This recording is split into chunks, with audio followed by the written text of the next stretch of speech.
अनेक संशयोच्छेदी परोक्षार्थस्य दर्शकम् सर्वस्य लोचनं शास्त्रं यस्य नास्त्यन्ध एव सः।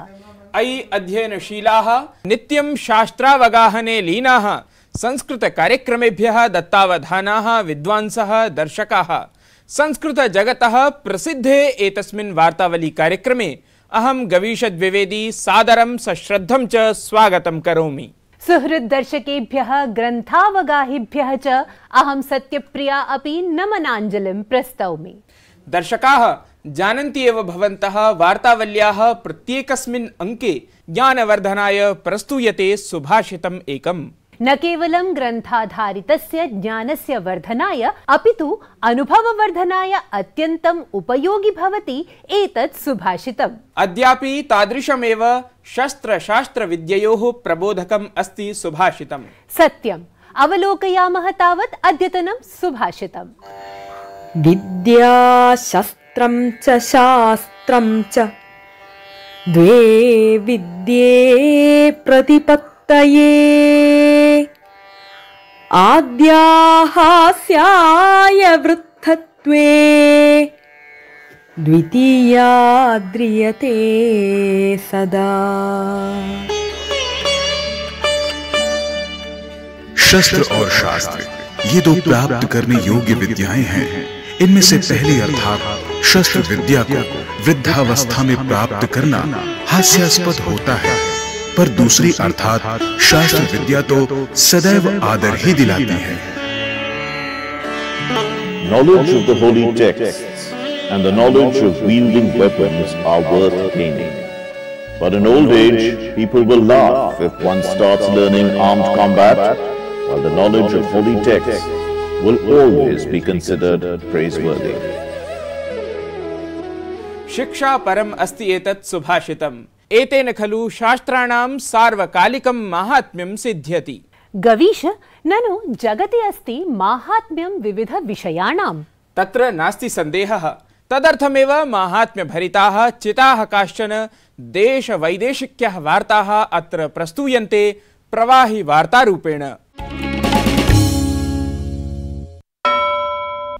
देशे रेडियो संपर्कस्य विस्ताराय प्रधानमन्त्री नरेन्द्र मोदी दिल्ली नगरे दृश्य श्रव्य तन्त्रीय समुपवेशन द्वारा 100 वाट् संयुतानां ध्वनि सम्प्रेषक यन्त्राणाम् उद्घाटनं कृतम्। एतेन देशे रेडियो सम्बद्धः सम्पर्कः वर्धेत। एतेभ्यः नूतनेभ्यः सम्प्रेषकेभ्यः प्रायः 35,000 किलोमीटर मितक्षेत्रं लाभम् अवाप्स्यति। प्रधानमन्त्री नरेन्द्र मोदी 10 दिवसीयस्य सौराष्ट्र तमिल संगमम् इत्येतस्य कार्यक्रमस्य समापन समारोहं सम्बोधितवान्। श्री सोमनाथ संस्कृत विश्वविद्यालयस्य सौराष्ट्र तमिल संगम प्रशस्ति पुस्तकमपि प्रधानमन्त्रिणा विमोचितम्। पंजाबस्य पूर्व मुख्यमंत्री प्रकाश सिंह बादलः वयसः 95 वर्षे दिवंगतः। केन्द्र प्रशासनेन दिवसद्वयीया राज्यशोकस्य घोषणा कृता। प्रधानमन्त्री नरेन्द्र मोदी चण्डीगढं सम्प्राप्य दिवंगताय प्रकाश सिंह बादलाय श्रद्धाञ्जलिम् अर्पितवान्। छत्तीसगढ़स्य दन्तेवाड़ा जनपदस्य अरणपुरे उग्रवादिजनाः जनपदारक्षितसैनिकान् उद्दिश्य आक्रमणं कृतवन्तः, यस्मिन् 10 सैनिकाः हुतात्मनः अभवन्। अस्मिन् आक्रमणे एकः चालकः अपि मृतः जातः। सैनिकानां वाहनं लक्ष्यीकृत्य उग्रवादिभिः विस्फोटः कृतः। उत्तराखण्डे बद्रीनाथ धाम द्वाराणि उद्घाटितानि सन्ति। सेनावाद्यवृन्दीय सुमधुरस्वराणां भक्तानां जयबद्री विशाल इत्येतस्य उद्घोषणस्य च मध्ये द्वाराणि उद्घाटितानि। द्वाराणाम् उद्घाटनस्य अवसरे तीर्थयात्रिकाणां कृते उदग्रविमानतः पुष्पवृष्टिः अपि जाता। बम बम भोले इत्यस्य उद्घोषेण सह केदारनाथ धाम द्वारमपि उद्घाटितं जातम्। वैदिक मन्त्रोच्चार पुरस्सरं पूजनात् पश्चात् सामान्य भक्तानां दर्शनार्थं द्वारम् उद्घाटितम्। भक्ताः मृदङ्गादिवादनैः उत्सवम् आचरितवन्तः। केदारनाथ मन्दिर परिसरः तावत् पुष्पैः अलङ्कृतः आसीत्। संयुक्त राज्य अमेरिका देशस्य पेन्सिल्वेनिया क्षेत्रे अधुना दीपावली पर्वणि अवकाश दिवसः भविष्यति। अयं प्रकाशोत्सवः अत्र राष्ट्रियावकाशः इति घोषितः अस्ति। तत्रत्यः सिनेटर इति पदे आसीनः निखिल सावल इत्यसौ ट्वीट सन्देशद्वारा एतां सूचनां दत्तवान्। दीपावलीम् आधिकारिकावकाशरूपेण मान्यतां दातुं तत्रत्य समित्या सर्वसम्मत्या मतदानं कृतम्। हिंसाग्रस्ते सूडान देशे निबद्धान् भारतीयान् सुरक्षितरूपेण आनेतुं कावेरीत्यभियानं प्रचलति। सूडान देशतः प्रायः 3,000 भारतीयान् आनेतुम् अभियानमेतत्। सूडान देशात् सुरक्षितरूपेण स्वदेशं प्रत्यागताः जनाः अत्यन्तं प्रसन्नाः भूत्वा प्रधानमन्त्रिणं नरेन्द्र मोदिनं प्रति विशेषकृतज्ञतां प्रकटितवन्तः। संयुक्तराज्यामेरिकीयः राष्ट्रपतिः जो बाइडेन इत्यसौ अग्रिमवर्षे पुनः राष्ट्रपतिनिर्वाचने प्रतिस्पर्धां कर्तुं घोषितवान्। तेन उक्तं यत् एतादृशक्षणानि प्रत्येकसन्ततिवर्गसम्मुखम् आगच्छन्ति यदा तैः लोकतन्त्राय युद्धं करणीयं भवति। कमला हैरिस इत्येषा अपि उपराष्ट्रपतिनिर्वाचने प्रतिस्पर्धां कर्तुं घोषितवती। भारतं सततं वर्धमानमस्ति। नित्यनूतनैः सफलप्रयोगैः विश्वपटले स्वकीयायाः प्रभुत्वसम्पन्नतायाः परिचयं कारयति। अभिनवप्रयासान् तु सततं कुर्वदस्ति भारतम्। तावत् भारतप्रशासनस्य एतादृशः एव अस्ति क्वाण्टम् इत्याख्यः अभियानविशेषः। विज्ञान प्रविधि क्षेत्रे नूतनं कीर्तिमानं स्थापयितुं क्रियमाणम् एतं प्रयोगं ज्ञातुम् अवलोकयन्तु एतत् विशेषवृत्तम्।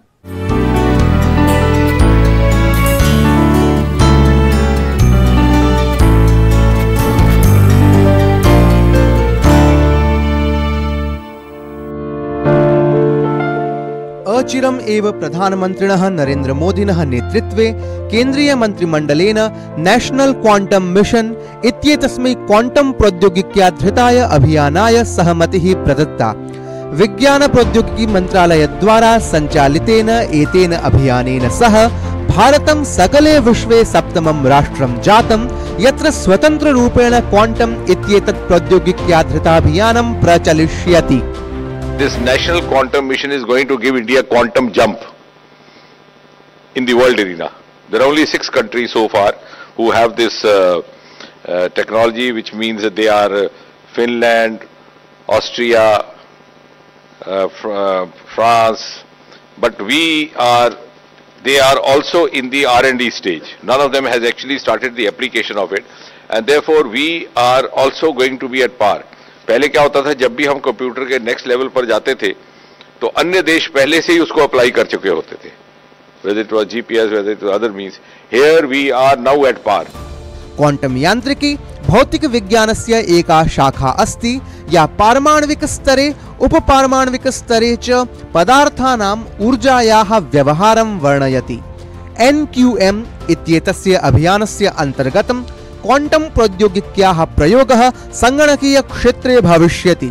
भारतस्य क्वांटम अभियानम् एतेन भारतं वेब अर्थात् अन्तर्जालाधृत प्रविधेः परमाणवाधारितं प्रविधिं प्रति प्रवर्तयिष्यति। अनेन वैज्ञानिकानुसन्धानस्य औद्योगिकानुसन्धानस्य च प्रवर्धनं भविष्यति। साम्प्रतं यावत् केवलं 6 देशाः सन्ति यत्र स्वतन्त्ररूपेण क्वांटम इत्येतत् प्रौद्योगिक्याधृताभियानं प्रचलति। ते हि सन्ति संयुक्तराज्यामेरिका, कैनेडा, चीन, फ्रांस, फिनलैंड, ऑस्ट्रिया च। NQM इत्येतस्य अभियानस्य सञ्चालनार्थं 4 केन्द्राणां स्थापना भविष्यति। एतेषां केन्द्राणां सञ्चालनं विज्ञान प्रौद्योगिकी विभागः करिष्यति। NQM इत्येतस्य अभियानस्य कृते सचिवालयस्य सञ्चालकमण्डलस्य च निर्माणं भविष्यति। प्रधान वैज्ञानिक परामर्शदातुः अध्यक्षतायाम् अभियान प्रौद्योगिक्यनुसन्धान समितिः अपि निर्मास्यते। एतस्य अभियानस्य रूपरेखा निर्माणार्थं क्रियान्वयनार्थं च रामन रिसर्च इंस्टीट्यूट अर्थात रामन अनुसंधान संस्थानस्य वैज्ञानिकाः पूर्णोत्साहेन कार्यं कुर्वन्तः सन्ति। ये जो नेशनल क्वांटम मिशन है ये हमारे लिए एक बहुत ही इम्पॉर्टेंट स्टेप है। मेरा जो क्षेत्र है वो है सिक्योर कम्युनिकेशंस का, तो हमने काफ़ी सारा ग्राउंड बेस्ड माइलस्टोन अचीव किया है इसमें। सैटेलाइट क्वांटम कम्युनिकेशन के क्षेत्र में हमारा पहला प्रोजेक्ट है भारत में सैटेलाइट क्वांटम कम्युनिकेशन में। पर अभी जो हम कर सकते हैं, हम दूसरों के साथ सैटेलाइट को फाइबर से जोड़ सकते हैं, फिर फाइबर और सैटेलाइट सब मिलके मतलब भारत के विभिन्न क्षेत्रों को हम एक साथ जोड़ सकते हैं क्वांटम माध्यम से। मतलब वो सिक्योर लिंक होगा, उससे सिक्योरिटी जो है वो एकदम बहुत ज़्यादा बढ़ जाएगी और हमारी डेटा जो है वो काफ़ी ज़्यादा सिक्योर होगी। यासां समस्यानां समाधानं वर्तमान समये प्रचलितानि संगणकयन्त्राणि अधिकसमयेन कुर्वन्ति। क्वांटम कंप्यूटिंग इत्येतेन संगणकीयानुप्रयोगेन तासां समाधानं कार्याणां सम्पादनं च अपेक्षया अतीव तीव्रगत्या भविष्यति। अनेन अभियानेन सूचना प्रौद्योगिक्याः क्षेत्रे नवक्रान्तिः भविष्यति। अनेन सूचनानां संरक्षणं प्रभूतरीत्या भविष्यति।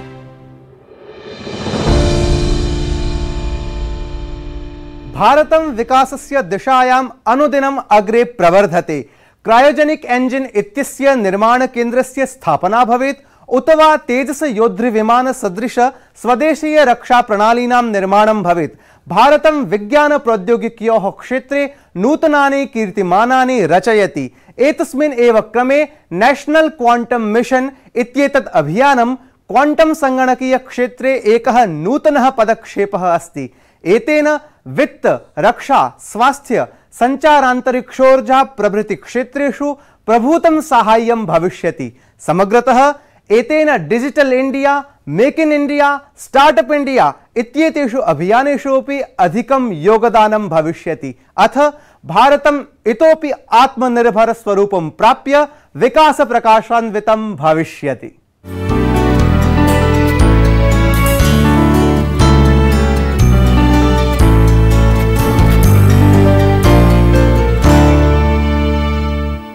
संस्कृते सम्यक्तया निरूपितम् एतत् वैज्ञानिकं वृत्तम्। अधुना समयः जातः तृतीया प्रभागस्य।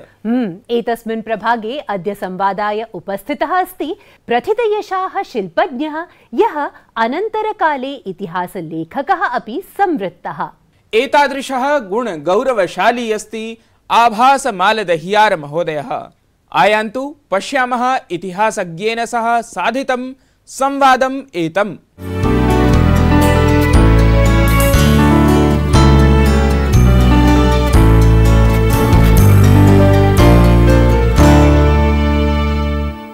प्रख्याताय वास्तुविदे विचारकाय च आभास मालदहियार वर्याय वार्तावल्यां स्वागतमस्ति। नमोस्तु महोदय। नमस्ते। मम आद्यः प्रश्नः वस्तुतः एषः अस्ति यत् कश्चन वास्तुकारः, शिल्पी वा इतिहासज्ञः भवति यदा, तदानीं कथमिव वास्तविकताम् इतिहासस्य नाम पश्यति अथ निरूपयति यदा, तदानीं कथमिव तत् वस्तुतः वास्तविकं सर्वं भवति, अधिकं भवति वस्तुतः। एक विषय होता है हिस्ट्री ऑफ आर्किटेक्चर या वास्तुविद का इतिहास। वहां पे आप समझते हैं कि पास्ट में किस तरह के बिल्डिंग्स बनाए गए, क्या क्या। आप यहाँ पे दर्शन शास्त्र पढ़ते हैं, फिलॉसफी। आप यहाँ पे साइकोलॉजी पढ़ते हैं, आप यहाँ पे गणित पढ़ते हैं, आप यहाँ पे फिजिक्स पढ़ते हैं। सो आप बहुत सारे विषयों को पढ़ते हैं। तो कहीं ना कहीं वास्तु विद्या एक ऐसा विषय वस्तु है जो विज्ञान और कला दोनों के बीच में मिलकर के रखा हुआ है। उसके वजह से आपको एक जगह कला के लिए रुचि रहती है, कला, और कहीं ना कहीं आप ये समझ सकते हैं कि इतिहास के पन्नों में भी रुचि रह जाती है। और क्योंकि ये विज्ञान का ही एक ब्रांच है, उसके वजह से आप में एक रैशनल थॉट आ जाता है।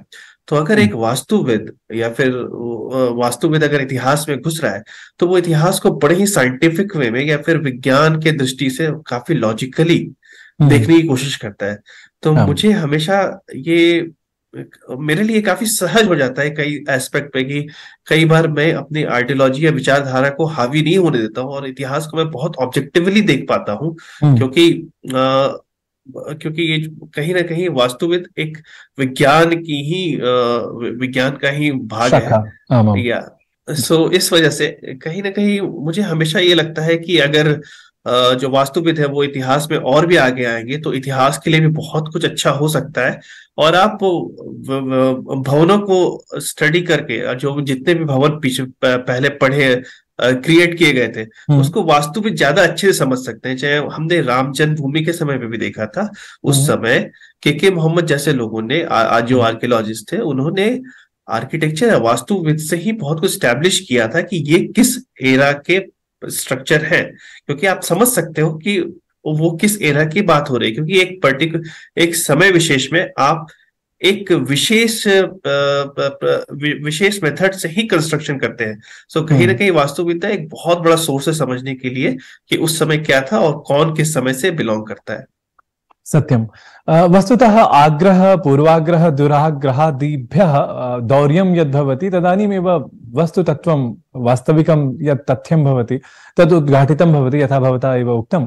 तर्हि एतस्मिन् विषये विचारधारायाः अथवा विचारवादः यः भवति तत्र तस्य का भूमिका भवति? मैंने कभी अपने आप को रोका नहीं कि मुझे इस पत्रिका के लिए ही लिखना है, जहां पे भी मुझे ये लगता था कि किसके लिए ज्यादा से ज्यादा लोगों तक पहुंचने की कोशिश करना चाहिए। और कई बार मेरा ये अनुभव रहा है कि बहुत सारे लोग फेंस सिटर होते हैं, वो डिसाइड नहीं कर पाते हैं कि वो किस तरफ अलाइन कर रहे हैं। तो इसलिए आपको अपने लेखन को बहुत अलग अलग ब्रांचों में जाकर के लिखना पड़ता है।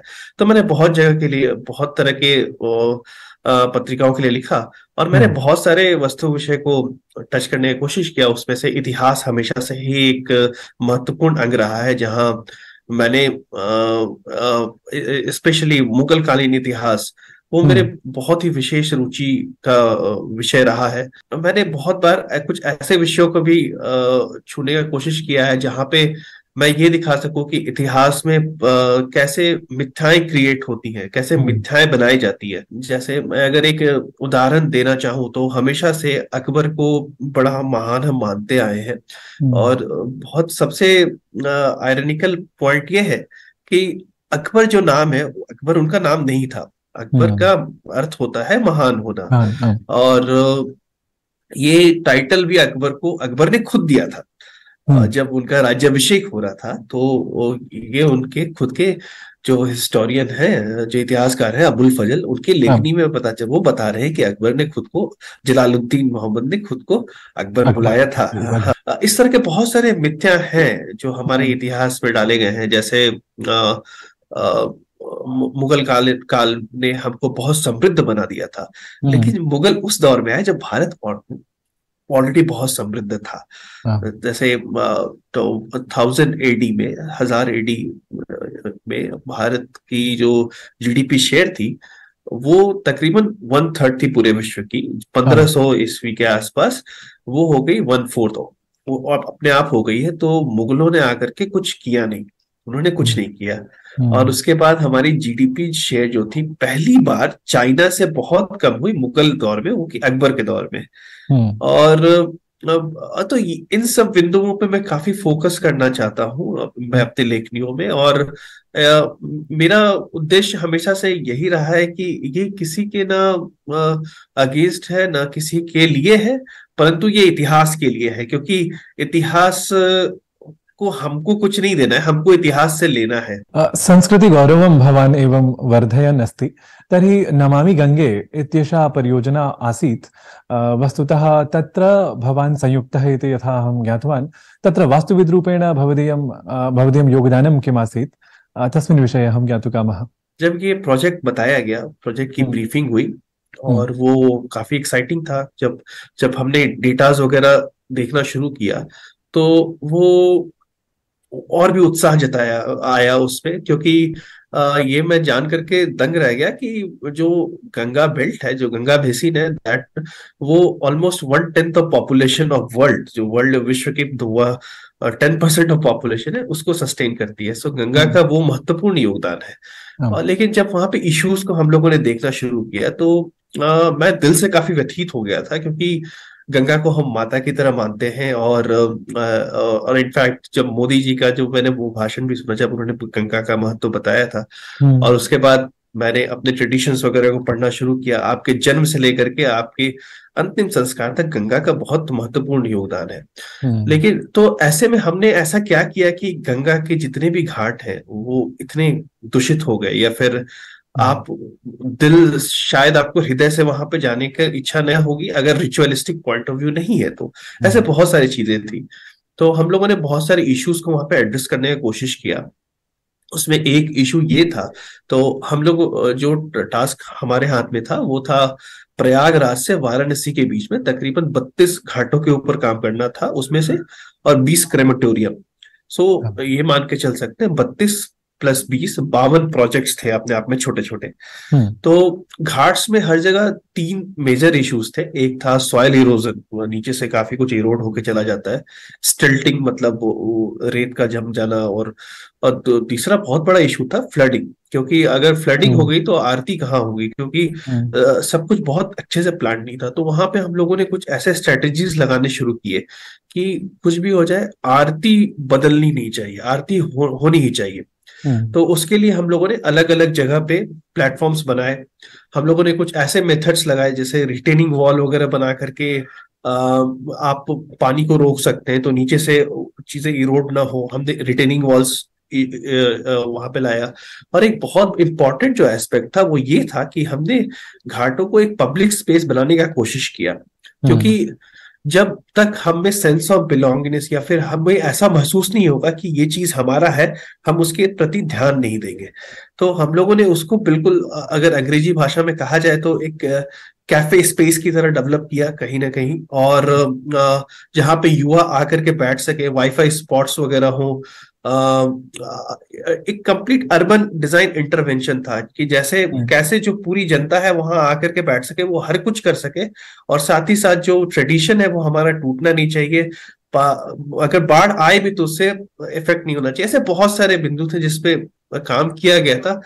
शायद हम कभी और इसके बारे में विस्तार में बात कर सकते हैं। संस्कृति संवर्धक कार्येण सह भवदीया सम्पृक्तिः अस्ति इति यथा ज्ञातवान् अहम्। अत्र भवता अमूल्य विचाराः अत्र प्रदर्शिताः, तदर्थम् अत्र भवते पुनरपि अहं नमस्करोमि, धन्यवादान् च वितनोमि। धन्यवादः।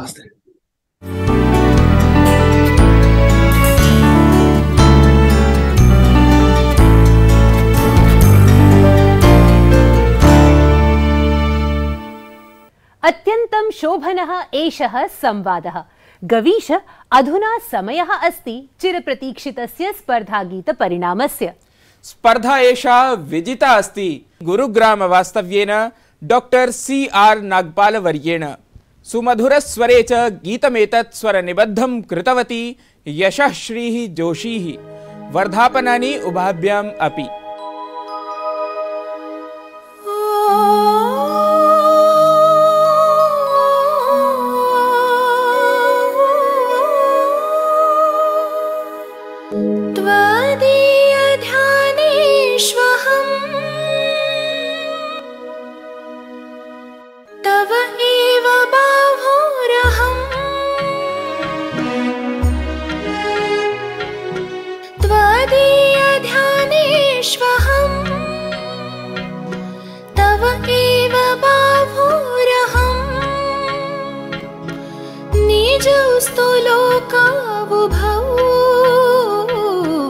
भवेव इह निश्चेतनम् त्वदीय ध्यानेष्वहम्।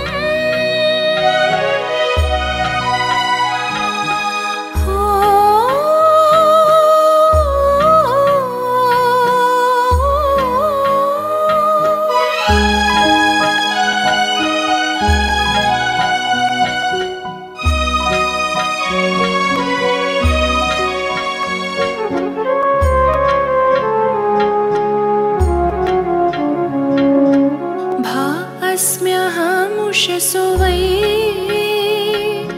त्वत्पक्ष्मसूलिना वै भा अस्म्यहमुषसो वै त्वत्पक्ष्मसूलिना वै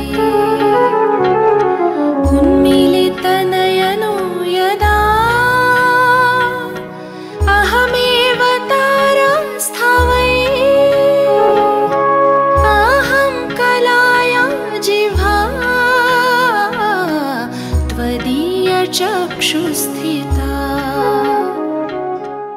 इतः परं समयः अस्ति नूतन स्पर्धागीतस्य उद्घोषणायाः। दर्शकाः स्पर्धायै नूतनं गीतमस्ति एतत्।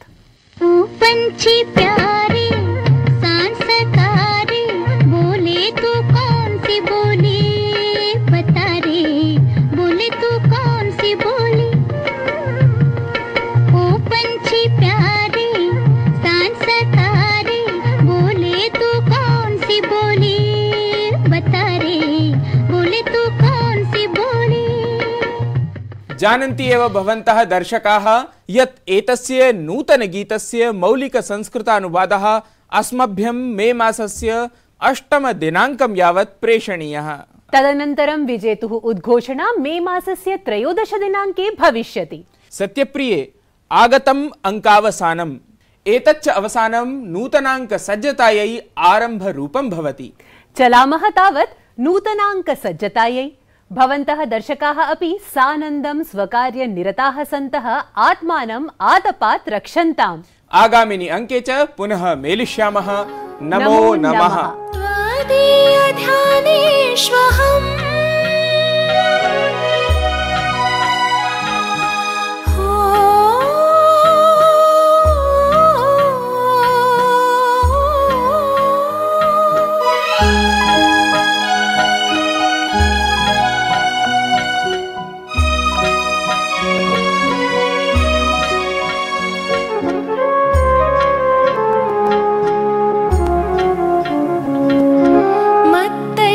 संध्या चला दत्ते संदेशं हित्वा दृश्यति प्रकीर्य कविता